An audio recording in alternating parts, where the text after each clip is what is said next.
मन होया हमर परेशान यो। हाथ में लिखने छी पति के नाम यो, हाथ में लिखने छी पति के नाम यो। दिल टूट खसे हमर ठाम यो, दिल टूट खसे हमर ठाम यो।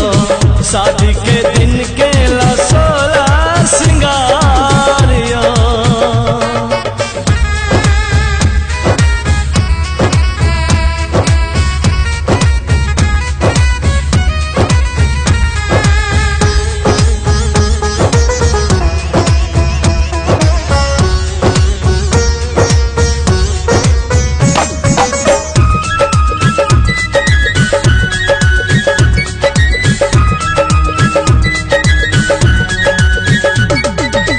छम छम काके सोमवार सीढ़ी चढ़े छी, हमरा छोड़ दोसर घर जाय छी।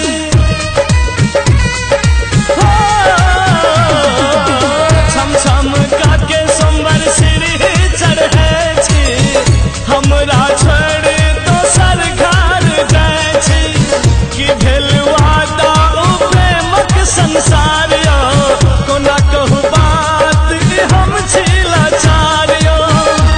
नया जिंदगी मुबारक, नया खुशी मुबारक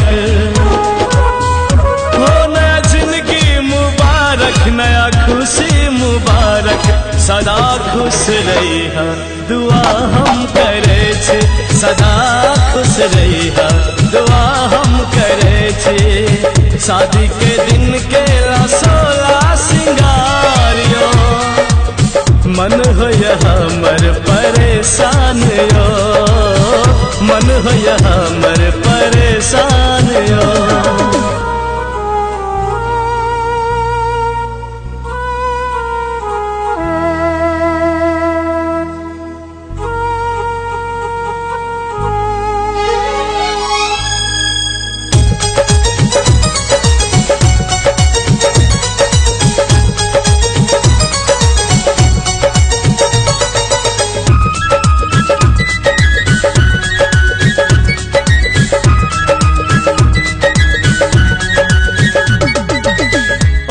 जे मन रहा तो प्रेम किया के लिए, बीच रास्ता में हमरा छोड़ देलिए।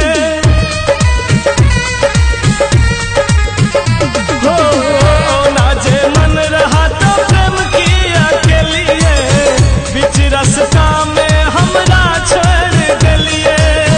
जना अधूरा दिया बिन बात, बचपन के प्रेम बिछड़े साथी।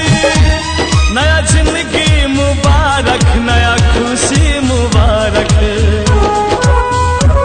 नया जिंदगी मुबारक, नया खुशी मुबारक। सदा खुश रही दुआ हम करे छे, सदा खुश रही दुआ हम करे छे।